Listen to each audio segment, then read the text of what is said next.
Happy springtime! I'm Joe Madrano for Senior Moments. The long, long winter is over, so get outside and enjoy the smells, the sounds, and the sights of the seasons. And when you come home, take a rest and watch Senior Moments. Senior Moments covers events and activities at senior centers in the Ann Arbor-Ypsilanti area, such as the Ann Arbor Senior Center, Turner Senior Resource Center, and the Pittsfield Senior Center, and the Ann Arbor Community Center.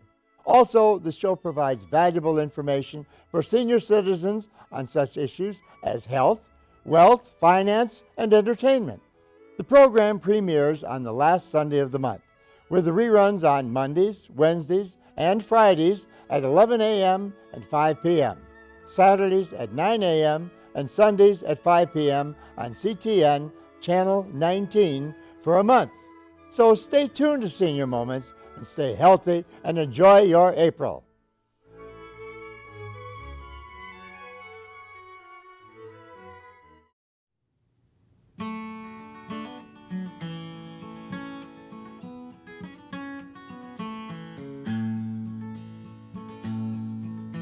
I'll build from the lessons I learned in my youth.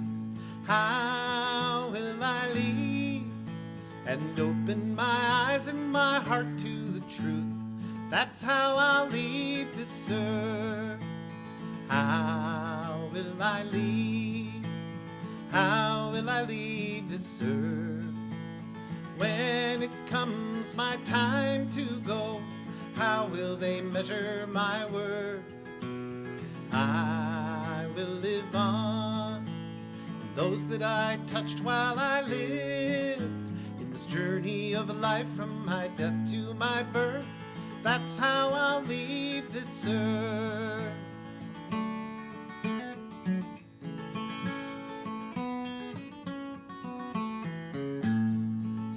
It's choice and not chance that has brought me along.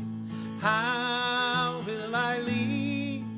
And showed me the difference between right and wrong. That's how I'll leave this earth. How will I leave? How will I leave this earth? When it comes my time to go, how will they measure my worth? I will live on, and those that I touched while I lived, in this journey of life from my death to my birth, that's how I'll leave this earth.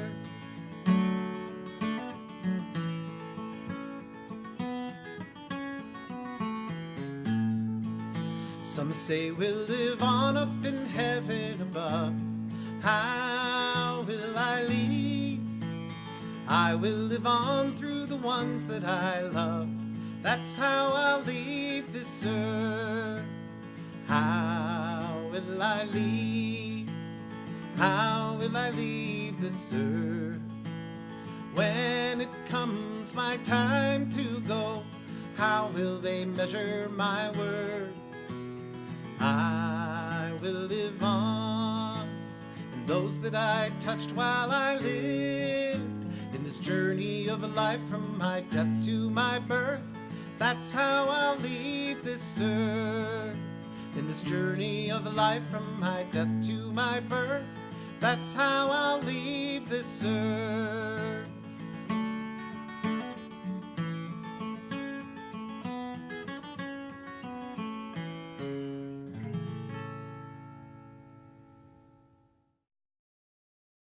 Our guest today is Matt Watroba, known as the voice of folk music in Michigan for his work with Detroit Public Radio.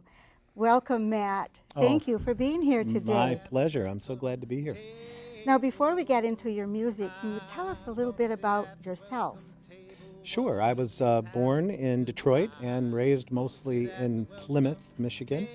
And I really discovered my career in 9th grade in my an English teacher's class, who was playing a record by folk singer Tom Paxton, who is still out there playing music today and touring the world.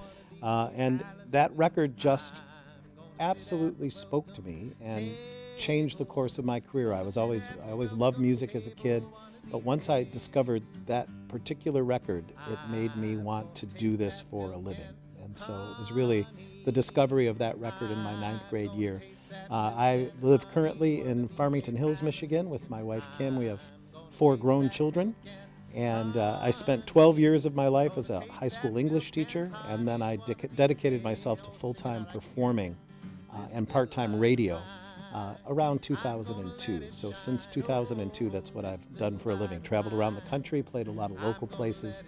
I also play in a lot of schools and do assembly work with a partner of mine by the name of the Reverend Robert Jones. And it's a good full life of making art. So that one record turned you into a folk song fan? It did. It spoke to me in a way I can't quite describe. And I took all the liner notes and everything he referred to, and I went to the library and I learned about Woody Guthrie and Bob Dylan and Pete Seeger, and I was just hungry for it. And that led to, in 1986, doing a radio program for Detroit Public Radio, WDET, which lasted over about 24 years. Then I did some radio work in Ypsilanti at WEMU, in Ohio briefly, and then now I'm currently doing a radio show on WKAR out of Lansing, out of East Lansing, Michigan State Public Media. Now tell us about this community sing program. How did it come about? Well, as part of my radio work, I had a chance, I was doing some concerts out on the East Coast in the Boston area, and I got a call from an editor of a magazine I write for called Sing Out Magazine.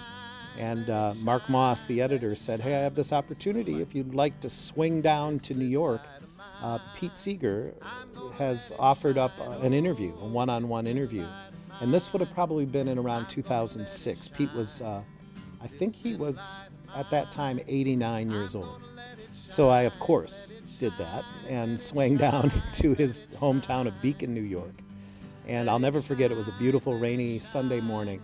And he hopped out of his truck, came into the Sloop Club, which is right on the banks of the Hudson River in his hometown, pulled out his banjo, I started the tape recorder, and for about an hour and a half we had an exchange of talk and ideas, just me and him. And one of the things he told me was the most important work he did in his life was to get people to sing. And I thought that was astonishing, especially given the important work that man did in his life. Like, I mean, he marched on Selma, and he cleaned up a river they said couldn't be cleaned. But he said there's something about bringing all kinds of people together just for the pure purpose of singing together. You don't have to be a great singer. You just have to be willing to spend time together and have fun with singing. And actually what I've figured out and what I've found out is that it's scientifically proven that just the act of singing heals you. It releases chemicals in your brain that makes you feel better. So at that moment, I told Pete and I told myself that every year I would either inspire or facilitate 100 community sings somewhere in the country. And so far, so good. They're popping up all over the place. I teach song leaders and musicians how to do it, and I have 6 or 7 of them going a month in the Detroit area right now, including here in Ann Arbor at the Senior Center at Burns Park. We meet every first Tuesday of the month for an hour and a half and sing together. That's amazing. So even if you can't sing, especially if note. you can't sing, yeah, because it's we're not auditioning for anything. It's not a performance. It's just one of the things I found out, Linda, is that people have been traumatized in their childhood by having people tell them to just mouth the words "honey," and every time I do a sing concert, many hands go up when I ask the question, who have been told in their lives not to sing. And they made that decision as a young person to never sing again.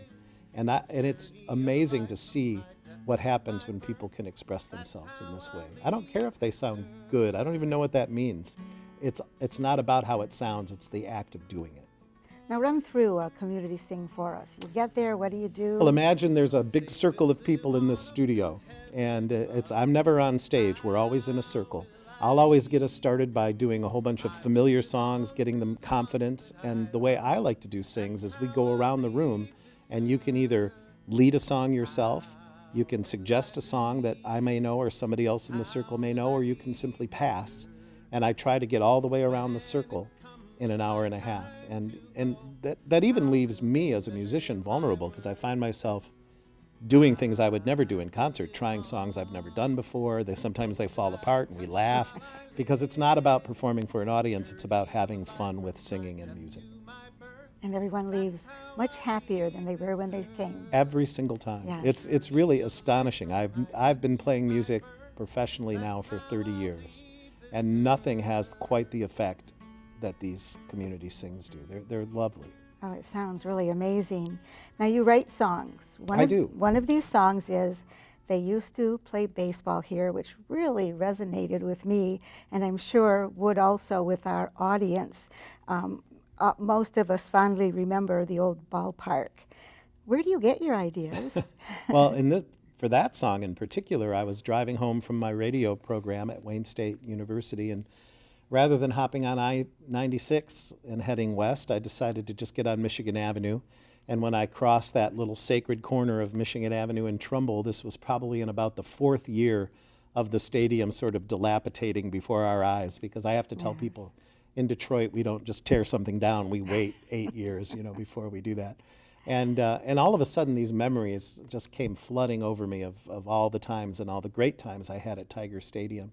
And although you may not have noticed this, I never actually mentioned the stadium by name, because I can play this in other cities and they think of their baseball stadiums as well. Do you want to hear a little bit of it? I do. Sure. Let me see what I can do here.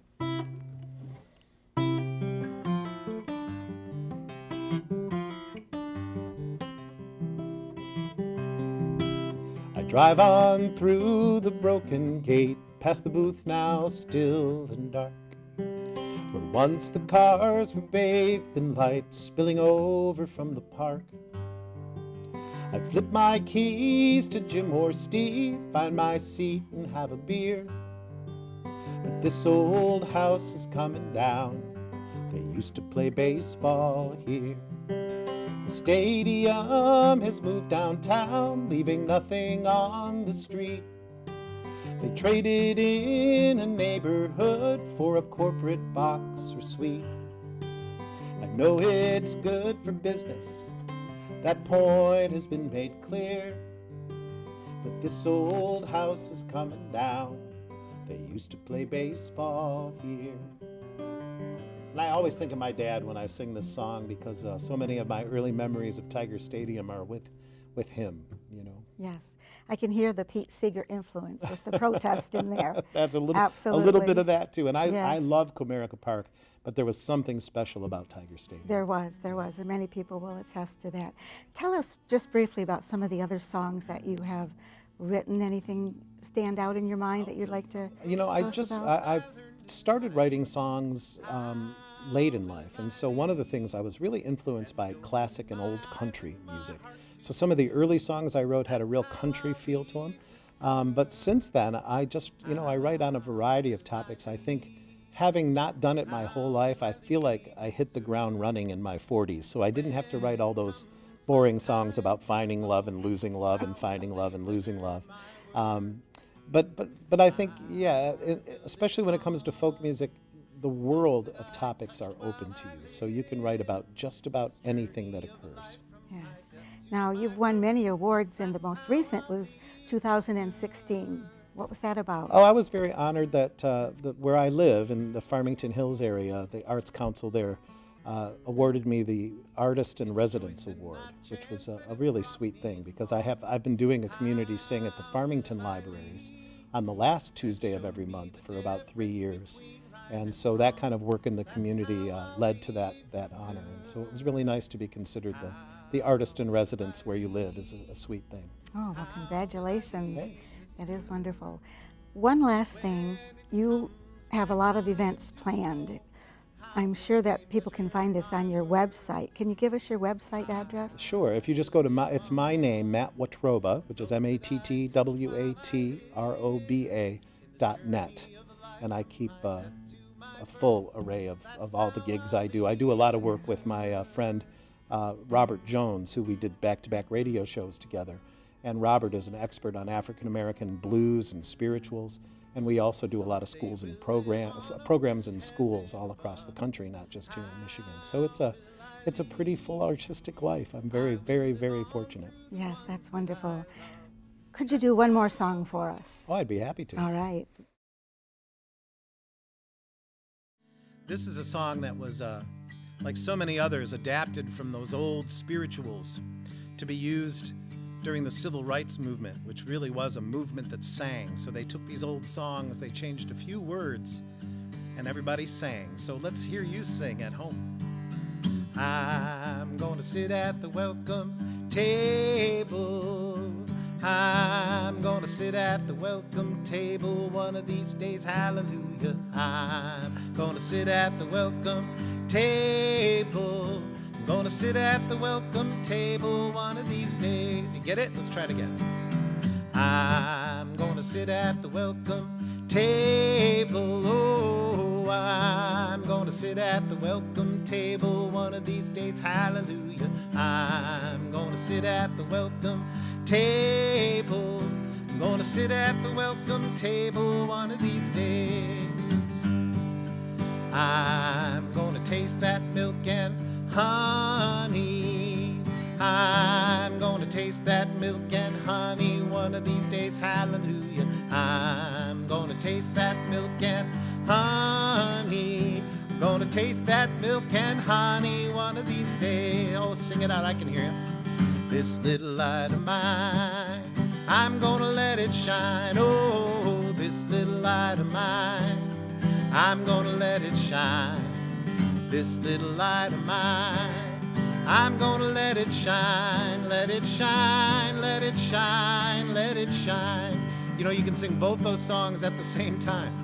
I'm gonna sit at the welcome table. Oh, I'm gonna sit at the welcome table one of these days, hallelujah. This little light of mine, I'm gonna let it shine. Let it shine, let it shine, let it shine everywhere I go.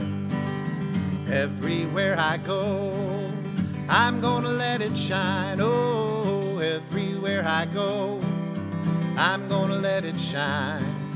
Everywhere I go, I'm gonna let it shine. Let it shine, let it shine, let it shine. Pick either song. This little light of mine, I'm gonna let it shine. Oh, I'm gonna sit at the welcome table one of these days, hallelujah. This little light of mine, I'm gonna let it shine. Let it shine, let it shine, let it shine. Let's sing this little light. This little light of mine, I'm gonna let it shine. Oh, this little light of mine, I'm gonna let it shine. This little light of mine, I'm gonna let it shine. Let it shine, let it shine, let it shine. Let it shine, let it shine, let it shine. One more time. Let it shine, let it shine, let it shine.